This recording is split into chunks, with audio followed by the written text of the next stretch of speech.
Jimmy from Oklahoma. I've always been a fan of Mike Rotunda and Bob Holly, two underrated guys in my opinion. Do you have any stories you could share on Holly from SMW or WWF or Rotunda from Florida? So we'll talk about Holly first. Wasn't he Hollywood Bob Holly in Smoky Mountain at one point? Bob Holly I think he's from Alabama. Mm-hmm. Mobile, is it?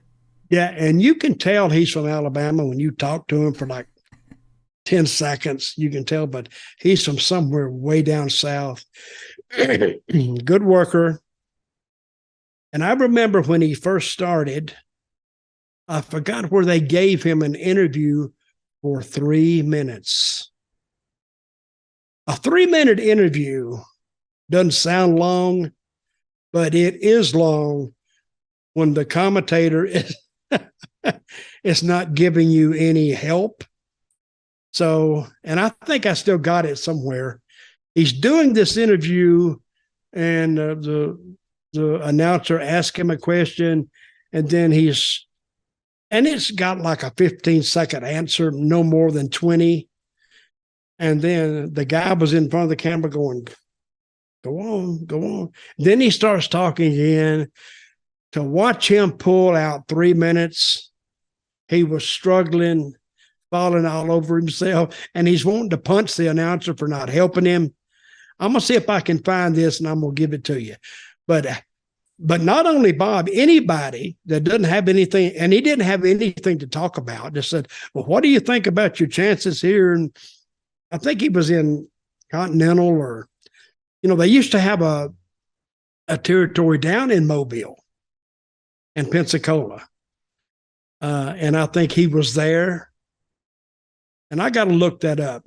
But I'll send it to you, and we'll play it back on the show. Yeah, you should do, definitely. With so this wasn't in Smoky Mountain, because that would have been you interviewing him most likely. Well, I would have helped him, because if you see a guy struggling, you got to jump in, because your interview is just dying right in front of you. And yeah, it wasn't called Southeastern then. It's called something else.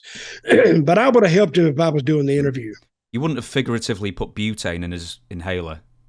Oh no, I would not. Because but Bob Holly, he's a kick-ass son of a bitch. He really is. Because when you mess with him, he's going to, if you just in a working fashion, he will go back in the ring with you the next day or whenever he gets you in the ring. And he'll let you know that he hasn't forgotten it.